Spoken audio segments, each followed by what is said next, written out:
J'ai pris quelques notes dans la journée. Je vais essayer de m'y retrouver dans mes notes. Alors, pas pour une conclusion, parce que une conclusion, je trouve que ça ferme un petit peu, ça arrête la réflexion. Je vais plutôt reprendre certains éléments que j'ai pu entendre dans la journée pour vous encourager à poursuivre vos réflexions, qu'en sortant d'ici, vous gardiez ça à l'esprit et que ça continue à mûrir. Alors je pense que ce sont des accidents majeurs, malheureusement, comme la Mococadis, qui ont fait évoluer la prévention, la préparation, la lutte contre les pollutions, ainsi que les aspects liés à la réparation que nous venons d'évoquer. Le bilan de cet événement, l'accident de la Mococadis, est lourd, mais les discussions qui ont lieu au cours de cette journée illustrent bien, je pense, les évolutions notables qu'il y a eu au cours de ces 40 dernières années. Alors, quelques chiffres quand même. J'ai entendu 80% du commerce mondial se fait par voie maritime. Alors, pour assurer cette sécurité et sûreté dans le domaine du transport maritime, l'OMI travaille depuis 1958 à élaborer des règles internationales. On a évoqué la convention MARPOL, la convention SOLAS, la convention OPRC en 90. Leur effet me semble manifeste au regard de la nette diminution des volumes d'hydrocarbures déversés de nos jours comparé à ce que nous avons entendu et ce qui se passait dans les années 70. Plus tard, là, au travers de son plan stratégique 2018-2023, j'ai noté que l'OMI va s'attacher notamment à intégrer les technologies nouvelles que nous avons évoquées, les intégrer dans le cadre réglementaire, renforcer cette facilitation à l'échelle mondiale, mais aussi assurer l'efficacité de la réglementation. Un long chemin à parcourir. À plusieurs reprises dans la journée, j'ai entendu des mots ou expressions dès la matinée par Patricia Charlebois, puis plus tard dans la bouche des intervenants, mais également dans la salle par vos questions, notamment par Jean-Paul Elquin qui vient de poser la dernière. J'entendais parler et je retiens deux expressions, coopération internationale et coordination. Ces deux expressions, coopération internationale et coordination, me paraissent être les clés indispensables à la gestion de telles crises. Je ne poursuis plus loin, je m'y retrouve dans mes feuilles. Le secrétaire général Lamer a rappelé que notre organisation française a énormément évolué depuis l'époque de la Mococadis et est efficace. Je crois qu'on l'a encore vu hier, pour ceux qui ont suivi l'actualité, avec l'accident évité devant la Pointe de Bretagne. Mais je ne veux pas dire par là que notre système garantit ou que le système français garantit une réussite totale.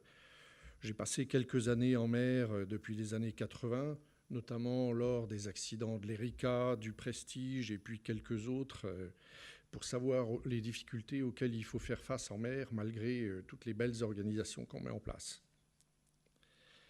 Cette chaîne de sécurité, j'ai entendu, et vous l'avez entendu aussi, va continuer à s'adapter aux nouveaux risques.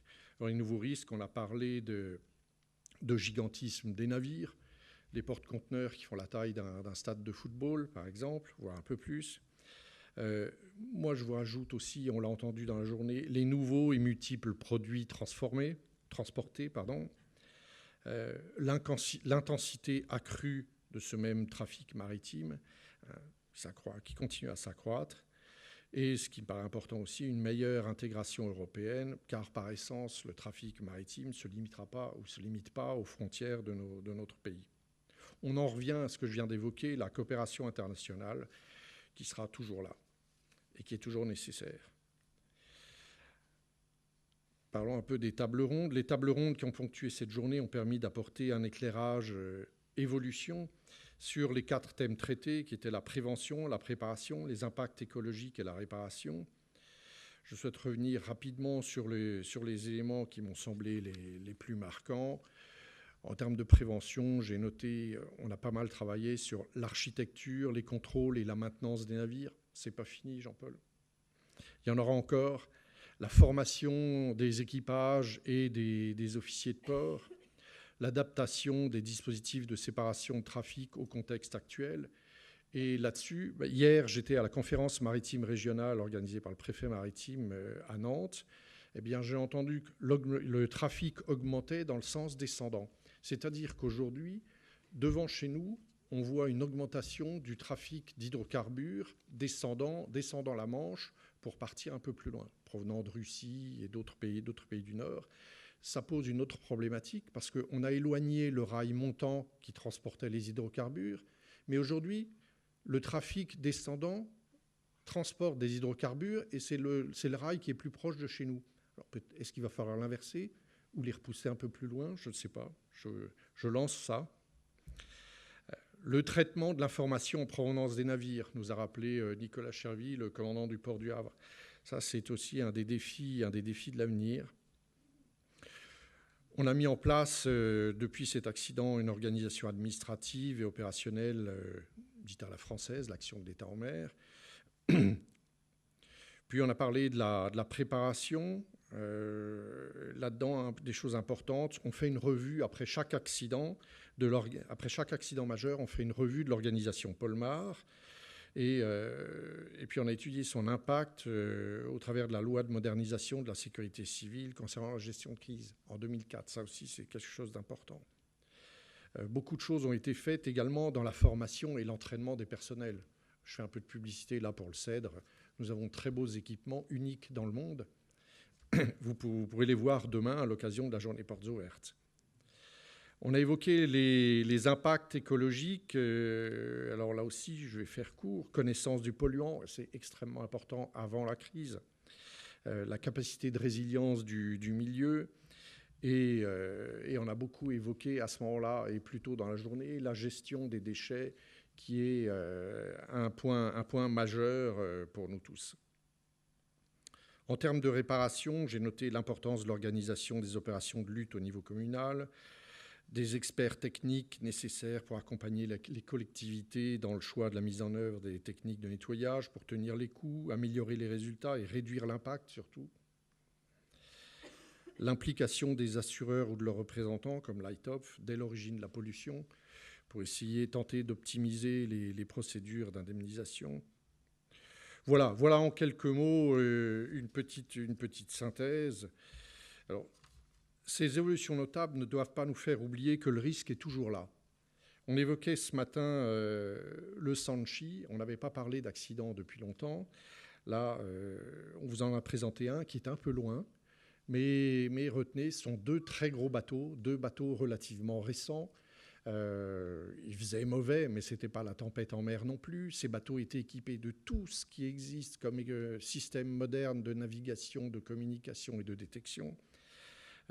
Et malgré ça, on a eu un drame humain d'abord, 32 personnes, suivi après d'une grosse pollution, avec un produit, je ne vais pas dire un produit nouveau, mais un produit quand même relativement nouveau pour nous dans le traitement de la pollution. Et on a déjà commencé quelques tests sur les condensats pour les connaître un petit peu mieux. Alors, quoi qu'il en soit, pour conclure quand même, ne baissons pas la garde, intégrons dans notre approche les problématiques telles que les accidents impliquant ces nouveaux hydrocarbures, dits légers, également les pollutions chimiques. Il y a de plus en plus de produits chimiques transportés en mer. C'est un gros travail du CEDRE actuellement. Le gigantisme des navires, on en a entendu parler à plusieurs reprises dans la journée, ou encore l'occupation accrue de l'espace maritime. J'arrive au moment des remerciements. Alors, je vais commencer par remercier Océanopolis qui nous a accueillis très gentiment aujourd'hui dans cet endroit merveilleux. Je remercie aussi toutes les équipes du CEDRE qui sont tous les jours sur le pont et qui ont préparé cette belle journée, une belle réussite. Et je remercie l'ensemble de nos partenaires, le secrétaire général de la mer, l'OMI, la direction de l'eau, la direction des affaires maritimes, Total, la direction générale de la sécurité civile, la marine nationale, Vigipol, les armateurs de France, le port du Havre, Ifremer, les associations qui étaient présentes, je pense à la LPO et à Morglins, l'Agence française de la biodiversité, l'UBO, l'ITOF, la région Bretagne et Brest Métropole. La liste est longue, j'espère que j'en ai pas beaucoup oublié. Mais elle reflète, si vous voulez, ce que c'est que notre organisation, Et qu'est-ce que ce sera en cas de crise? En cas de crise, je le répète tout le temps, autour de la table ou dans le centre de gestion de crise, on y sera à peu près tous, hein. Peut-être pas la centaine que je vois là autour de moi, mais tous ces organismes, on sera tous représentés lors de la crise. Donc c'est important qu'en dehors de la crise, on se voit, on puisse échanger et discuter. Voilà, donc merci à tous. Et je finis en vous disant demain, portes ouvertes au Cèdre et ailleurs, hein, il y a beaucoup de choses au Cèdre, Océanopolis, l'Argonaute, qui est un des bateaux anti-pollution du groupe Bourbon et qui est sous contrat avec la Marine nationale, qui sera en démonstration demain sur le port, le centre de stockage Paul Marter, et j'en oublie beaucoup. Voilà, donc demain, comment commencer un beau week-end à Brest, par beau temps brestois. Voilà. Merci à tous, bonne soirée.